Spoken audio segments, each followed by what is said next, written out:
এখন আমরা আম পাড়তেছি, তারপরে আম মাখা খাবো, দেখে থাকো তোমরা। তারপর এই হচ্ছে আমরা পেরে নিলাম আমরা। তারপরে এই যে আমার জেঠিমা কেটে দিচ্ছে আমগুলো, দেখো ভালো করে কেটে দিচ্ছে। তারপরে এগুলো আমি আবার কচি কচি করে কাটলাম, ছোট ছোট করে দিলাম। ছোট ছোট করে কাটার পর তারপর একটা বাটির মধ্যে রেখে দিচ্ছি, যে দেখতেই থাকো। এই যে আমাদের কাটা হয়ে গেল।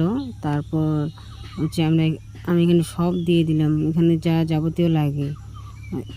একটা আম মাখা খেতে গেলে কী কী লাগে, যা যাবতীয় লঙ্কা, চিনি, মশলা টশলা আরও অনেক কিছু দিয়ে দিলাম এখানে। আমি মাখতেছি, তারপর আমরা সবাই মিলে খাবো। এখানে আমরা অনেকগুলো জন ছিলাম। তো এই যে আমাদের মোটামুটি আম মাখার শেষের দিকে আমি একটু বোনকে বললাম যে একটু টেস্ট করে দেখ। আমার বোন টেস্ট করলো। ঠিক আছে, বাই বাই।